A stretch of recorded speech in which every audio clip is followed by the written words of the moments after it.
na nzela ya Bibilia. Molongo ya malongi ezwami na Bibilia. Ebongisami na Dr. Venan McGee ya esika ya mosala tope ministere Through the Bible. Ebimisami na Transworld Radio pe epesami na ndeko Babi Mwanda. Bolandi tope boyoki malamo na bino banso.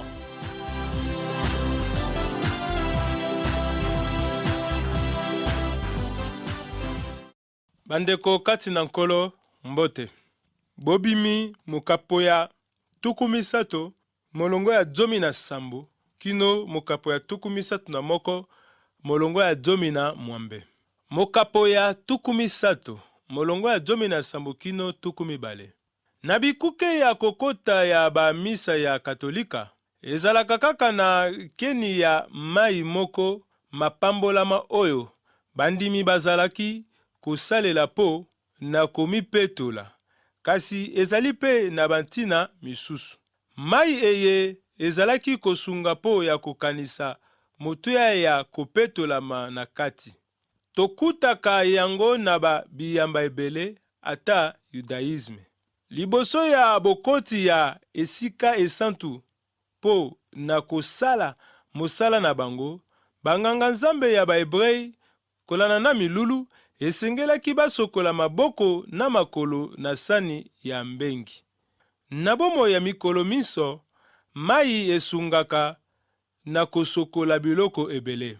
Na makomi esantu, ezalaka mbala mingi elembo ya liloba na nzambe lokola mobeko ya Mose to malako likolo ya ngomba po ete malako na nzambe ezali lokola mai na mosala ya kopetola.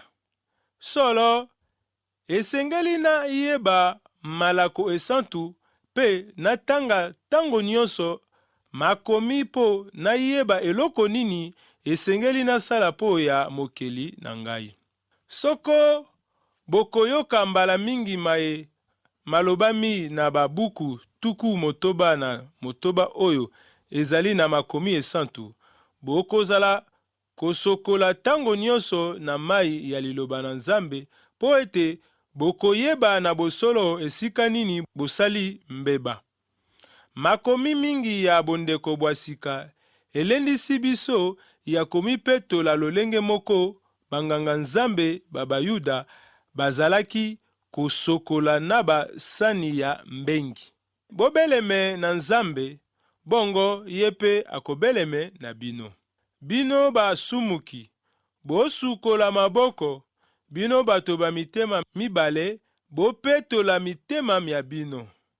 Boyeba te, bozali bato ba mawa, bolata mpili pe bolela.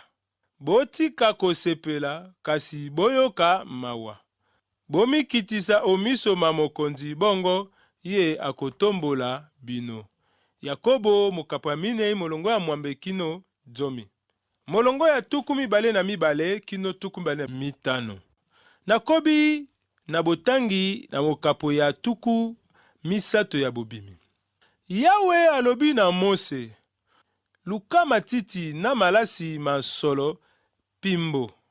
Mitako nkama itano mya mira ya mai, mitako nkama ibale na tuku itano mya sinamome ya malasi na mitako nkama ibale na tuku itano mya matiti masolo pimbo, mikato nkama itano mya likasu lokola mitako mya esika esantu na kopo ya mafuta ma oliva. Sala na mango mafuta masantu ma bupakoli, sangisa iso lokola mosali malasi akosalaka, ezala bongo mafuta masantu ma bupakoli. Bobimi mokapwa tukumi satu molongo ya tukumi bale na mibale kino tukumi bale na mitano. Mikato ezali mai moko mapembe, mabimaka na kati ya eteni ya nzete ya banzube ekokani na akasia oyo ekolaka na Arabi, na Ezipito pe na Etiopia. oyo ebimaka yango moko bila tozala na posa ya kokata eteni ezalaka peto mingi. Ezalaka bololo na solo ya malasi ya makasi pe malamu.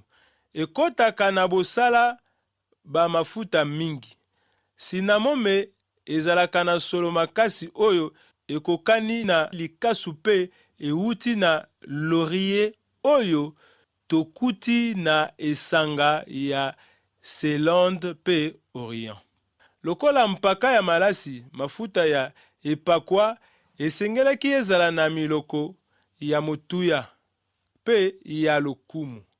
Tango banganga minzoto bayaki kongumbamela mwana Yesu, makomi elobi te bamemaki mpaka ya malasi, mikato pe uolo. Biloko eye misato ezwami na kati ya bogumbameli pe na mosala na Nzambe. Mikato ezalaki talo makasi. Molangi moko ezalaki na talo ya lifuta ya mbula mobimba ya mosali ya moi. Ekomonana na mikolo ya pembeni ya mpasi ya Kristo pe po ya bokundi ye. Na tangi tango bazalaki kolia, mwasi moko ayei na molangi mwa mbele mwa malasi na motuya monene, asopi mango o moto mwa Yesu. Nikodemo mpe ayei, oyo ayaka kotala Yesu na butu, ayei na malasi masangani na mikato kopo soko mokama. Matayo mokapo ya 26 molongo ya sambo, Yohane mokapo ya 19 molongo ya 39, molongo ya 29 kino 30. Nakobi na botangi bobimi. Pakola na mango ema ya likita na sanduku ya bondeko, na mesa, na biloko biso bya mesa, etemiseli ya mwinda na biloko biso bitali mwinda na altare ya malasi. Altare ya mabonzama kotumba na biloko biso bitali altare na sani enene ya kosukola na ebonga ya yango. Santisa biloko biso, bongo bikozala bisantu. Ata biye bisimbi biango bikozala bisantu penza. Pakola Aruni na bana baye mafuta ma bosantisi po ete basalela ngai o mosala mwa bonganga. Bobimi mokapo ya 30 molongo ya 29 kino 30. Mafuta eye ezalaki kosunga po na mosala ya kobonza biloko pe bato na miso mayawe. Bamilulu eye ezalaki kolembisa, ezalaki na tina ya kotangisa bato bosantu na Nzambe kobanda kaka na banganga. Akoki kokokana te na bato oyo nanani akeseni na nyonso. Molongo ya 31 kino 33. Nakobi na botangi. Na nsima okoloba na bana ba Israel, mafuta maye makozalela bino na mabota mabino, mafuta masantu ma bopakoli. Na mafuta mana okoki kopakola moto mosusu te, pe okoki kosala na mango mosala mosusu te. Ezali eloko esantu, omemia yango. Moto mosusu asali malasi mana to apakoli mango moto mosusu, balongola ye olibota lia bandeko baye. Lolenge moko toyebi te, soko Urim na Tumim oyo ezalaki kosunga po na koyeba eyano la Yawe na makambo ya mpasi oyo nganga Nzambe mokonzi azalaki kotuna ye. Lolenge moko pe toyebi te, soko mpaka ya malasi esalemi na nini oyo bazalaki kotumba likolo na etumbelo ya malasi, atako ya mafuta ya epakwa. Nzambe alingi te moto asalela yango po na baposa na ye ye moko. Yango ezali mbeba oyo ekomema na etumbu ya liwa. Epekiseli eye ezali lisusu na ntina kotalisa ngai lisusu te, mosantu oyo bapesi na Nzambe ezali nkombo ya pamba te, kasi moko ya bankombo na ye ya motuya mingi. Na bondeko bwa sika, mafuta ma epakwa ezali elembo ya Molimo Mosantu. Natangi, kasi bino bosili bokuli elimo oyo euti na Nzambe, yango wana boyebi manso. Yohane wa Yambo, mokapa mibale molongo ya tuku mibale. Ezali litatoli ya kati na Molimo na Nzambe nde epesaka boyebi bwa solo pe esungaka kososola solo na lokuta, mateya ya boyambi ya lokuta na mateya ya solo oyo euti na mokeli ya likolo na mabele. Mpo na bosukisi mokapo eye, nalingi nayebisa bino lisusu te, na nzela oyo ya kokende na esika esantu pe solo na Nzambe, ezali na ba etumbelo mibale ya kokesena. Ya liboso, na esika ya libanda ya tabernakle oyo ezipamaki na mbeki pe esika wapi bazalaki koboma banyama, oyo makila ezalaki kobomba masumu na bato, kobanda na banganga Nzambe. Na boye, Yawe azalaki komona masumu ya bato te pe azalaki kosambisa bango te. Etumbelo eye ezalaki elembo ya ekulusu oyo mwana na Nzambe akabaki bomoi na ye lokola mbeka po na masumu ya bayebanso bandimeli ye. Pe na nsima, ezalaki na etumbelo ya malasi oyo ezipamaki na wolo pe ezalaki na kati ya tabernakle. Ezalaki elembo ya mabondeli ya basantu pe kongumbamela Yawe. Yango ezali elili ya Kristo po na bandimi.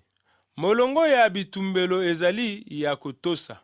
Esengeli naleka liboso na oyo ya mabonza pe nasilisa makambo ya masumu liboso te, nasembola ya solo pe nagumbamela Nzambe. Mokapo ya tuku misatu na moko. Molongo ya yambokino ya mitano. Tokomi na mokapo ya tuku misatu na moko ya bobimi. Esika nini esengeli kotonga tabernakle epai na basaleli oyo Nzambe ye moko aponi na bopesi bango bokasi eye esengeli. Na bandi kotanga. Yawe alobi na Mose, tala naponi Besalel, mwana wa Uria, nkoko wa Ur, wa libota ya Yuda. Natondisi ye na elimo ya Nzambe, napesi ye mayele na bwania, ayebi misala ndenge na ndenge, ayebi kotula biloko na wolo, palata na mbengi, ayebi kokata-kata mabanga mamotuya po ya kokanga mango obilamba, ayebi kosala bikeko bya nzete pe misala ndenge na ndenge. Bobimi tuku misatu na moko molongo ya yambokino ya mitano. Besalele elingi koloba na Kiebrei na elili na Nzambe. Kobatelama na se ya loboko na ye, liloba oyo naponi moto songolo elobamaki na Yawe tango alobaki na Mose, na ebandeli ya buku oyo po ekolobama po na bato mosusu na buku mosusu na sima, lokola Cyrus, moko ya bakonzi ya Perse, oyo nyonso ezalaki ya bopagano, kasi Nzambe akopona po na kobunda po ya Babilone pe kobikisa bana Israeli. Liloba natondisi ye na molimo na Nzambe ezali na Kiebrei kotondisama na molimo malamu to ndenge to koki koloba moto oyo atondisami na bwania po ya kosala mosala oyo ayebi malamu. Kasi moto akomaka na bwania te, kasi ezali talanta oyo babotamaka na yango. Makomi esengi biso tondimela bwania to boyebi ya Besalel lokola likabo euti na Nzambe. Oyo ezali solo ete azali mosaleli oyo ayebi mosala na ye malamu. ayebi kosala nyonso malamu mpe kaka mbala moko. Besalel atondisami na mayele oyo eleki kibomoto. Bamakabo ya lolenge nyonso eutaka na Nzambe lokola mokomi moko ya bondeko ya sika alobi. Natangi. Bolamu bonso na makabo malamu manso mauti yo likolo. Omboka tata ye moko akeli mwese sanza na minzoto omboka ye mwinda moko mabongwanaka te moko zimaka pe te. Yakobo mokapo ya yambo molongo ya 17.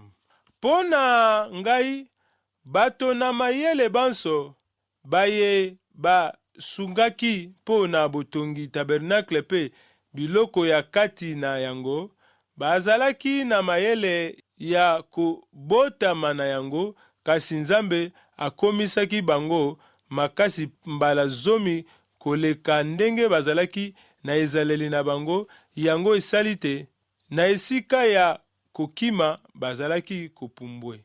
Pe lisusu, bazalaki kosepela, kokela, kotonga, kobongisa mosala na bango. Moko na moko na biso azalaka na nguya soko azali kokokisa mikumba na ye na bokasi bwa ye. Betsalele eye akokaki komi lakisa lolendo pe koyebisa Mose te, esengeli na ye kolata bilamba ya banganga Nzambe na esika ya bilamba ya mosala. Kasi ezali boye tende Yawe alingaki asalela ye te. Ezali lokola moto na mayele nyonso. Na boye bila mosala oyo ayebi mosala po na kotonga tabernakle pe biloko ya kati ya tabernakle, losambo na Yawe elingaki kozala te. Baye baponamaki na Nzambe bazalaki na makabo pe misala ya kokesena, kasi nyonso ezalaki kosunga po ete Yawe afandi kati na bato baye. Bondeko bwa sika etalisi balolenge ya kofuluka ya batalanta na se ya bokambi ya molimo moko. Natangi makomi. Solo makabo mazali ndenge na ndenge, kasi elimo ezali se moko. Nzela ya kosalela Nzambe ezali mingi, kasi mokonzi azali se moko. Misala mizali ndenge na ndenge, kasi Nzambe se moko akopesaka bato banso nguya ya kosala misala miso. Bakorito ya yambo mokapo ya 12 molongo ya 17. Ndingisa ye kolakisa bato oyo ya mayele bakotonga tabernakle pe misala nyonso oyo esengeli po na kosalela Yawe losambo. Molongo ya motoba kino 11 nakobi na botangi. Na akopesa ye Oliabe mwana wa Akisamak wa libota lya Dan po asalisa ye pe napesi ye mayele na bato banso babwania po ete basala po iso na tindi yo. Ezali ema ya likita, sanduku ya bondeko na ezibeli ya yango. Biloko biso bisengeli kozala o ema, mesa na biloko bya yango, etemiseli ya mwinda pe biloko bya yango biso, altare ya malasi. Altare ya mabonza na biloko bya yango biso, sani enene na ebonga ya yango, bilamba bya lokumu, bilamba bisantu bya nganga Nzambe Aarone na bana baye, po ete baasala mosala mwa bonganga, mafuta ma bopakoli pe mpaka ya malasi po ya ndako esantu. Basala biso lokola na tindi yo. Bobimi 31 molongo ya motoba kino 11. Bato ba mayele nyonso bazali na mokumba ya kosala nyonso. Tabernakle, biloko ya kati, bilamba ya bonganga Nzambe, mafuta, maepakwa pe malasi, ezalaki lokumu monene ya koponama pe kobengama po na kosala na bokeli ya biloko ya misa. Nzambe akokaki kosala nyonso ye moko, kasi lokola nalobaki, ezali lolenge na ye ya kosala te. Alingaka koyokana na moto, soko te alingaki kokela ye te. Makomi eye etalisi mosala ya molimo na bomoi ya bandimi oyo bazali na mposa ya kosalela Nzambe. Basalaka na bokeseni na liloba na Nzambe alobaki. Mosala na ye ezali ya kopesa bato na mayele pe makoki oyo elongobani po na kosala mosala na bango. Molongo ya 12 kino 13. Nakobi na botangi. Yawe alobi na Mose, loba na bana ba Israel, botosa mikolo mia sabato malamu. Sabato ezali elembo kati ya biso na bino pe na bana ba bino te. Ngai nazali Yawe oyo akosantisa bino. Bobimi mokapo ya 31 molongo ya 12 kino 13. Sima te Yawe asilaki kosembola maemanso esengelaki kosala po na mosala ya losambo, ayebisaki lisusu na Mose etinda ya kobatela sabato.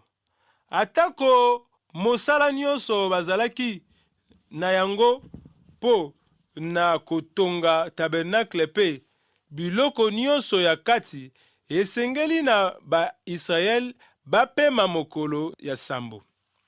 Ezali motuya po ete sabato ezali elembo ya bondeko oyo efandisami na Israel na ngomba ya Sinai, lolenge moko pe ezalaki kokata ngenga na Abarama pe monama na Noe.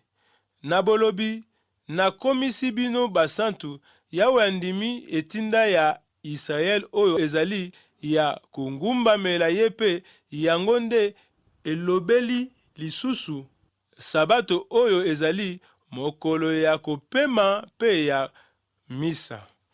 Bana ba Israel basengeli te kobika po na mosala kasi po na Nzambe. Molongo ya 14 kino 17. Nakobi na botangi. Botosa mobeko mwa sabato, botala yango lokola mokolo mosantu. Moto ako santola mokolo mona te baboma ye. Moto akosala mosala o mokolo mona, balongola ye olibota lia ye. Mikolo motoba bosala mosala mwa bino, mokolo mwa sambo bopema, po ezali mokolo mwa Yawe. Moto ata nani akosala mosala o mokolo mwa sabato, baboma ye.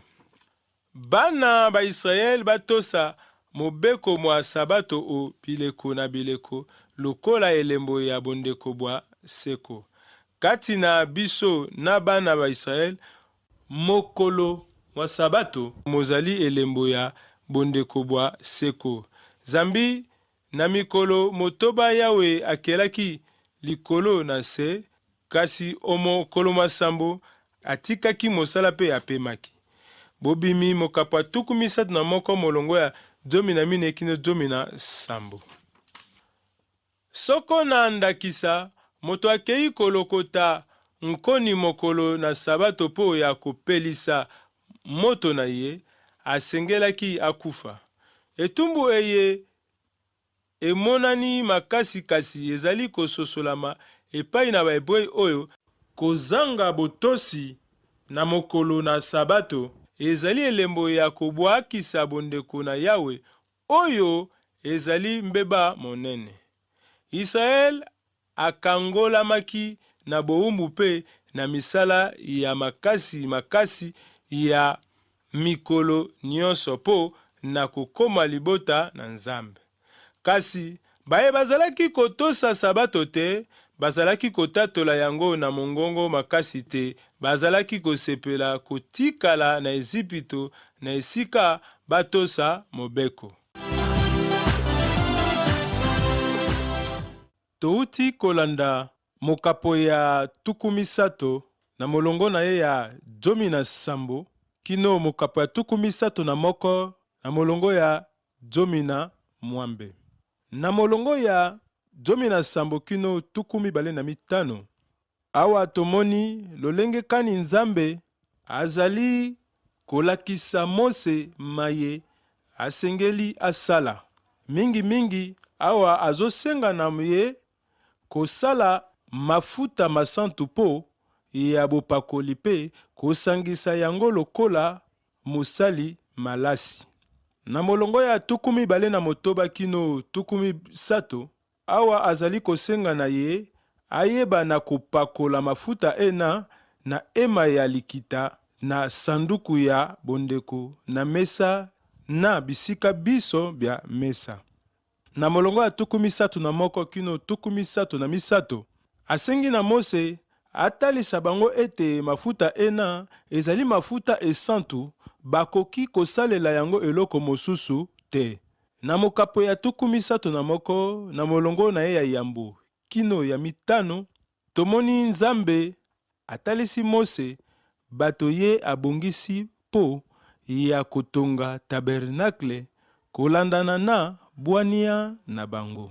Na molongo na ye ya motoba kino 17, tomoni lolenge kani abakiseli ye lisusu bato oyo bakoki kosonga ye na mosala. Pe asengi na bana ba Israel bakoka kotosa mokolo ya sabato oyo ezali elembo kati na ye na bana ba Israel. Na kosenga na bango basantisa yango mokolo ya sabato. Na molongo na ye ya 14 kino 17, asengi lisusu batosa mokolo ya sabato pe batala yango lokola mokolo esantu. Tala na mokuse maye towuti kolanda na mokolo na lelo. Tika ete Nzambe apambola baebanso balandi biso na mokolo mwa lelo.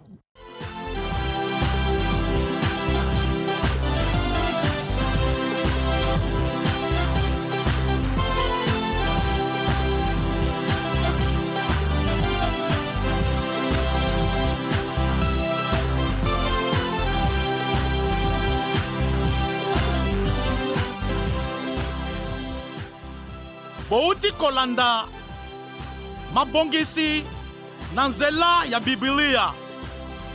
Moko ya malakisi ya Dr. Vernon McGee, ya esika ya mosala tope ministere Through the Bible. Ebimiseli ya Transworld Radio. Pona koluka koyeba komela biso na esika oyo.